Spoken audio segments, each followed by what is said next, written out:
Let's just talk about the in-person consent form. Just because it's in-person consent doesn't actually mean that you as a user or as a practitioner are any safer from any claims. In fact, you're actually probably more at risk from doing an in-person consent than you are from doing your consent ahead, and here's why. If you have a look at the consent forms feature on the app, we're separated into the in-person consent. The in-person consent means that the customer is in front of you and now you're creating a new client profile.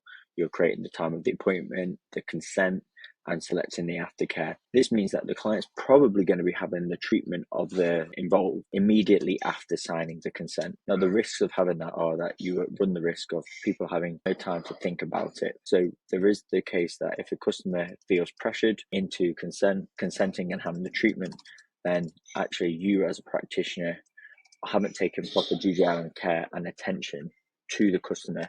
In fact, actually, you're just thinking of your own back pocket. However, if you go to the calendar section, and from the calendar, you begin to create a booking.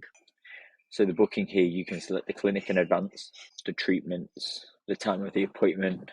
You can select the client. And here you can hold the booking, send client reminders, email reminders, and follow-ups. Now, the advantage of doing an appointment ahead of the treatment and booking it in is this will be timestamped. So on our system, we have a record to show has the consent form landed in this person's inbox, has the person opened the message, and also when they sign their signature for consent, you're collecting the signature well in advance of the treatment.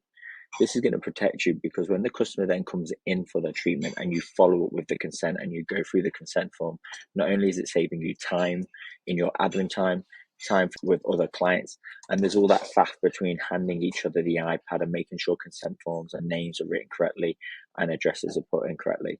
At this stage, you've been able to collect consent, medical form details, and now at this point you can go over the consent form and the medical form, going over any medications they have, any risk of complications, and actually spend more time reiterating the consent form, giving the customer the opportunity to back out.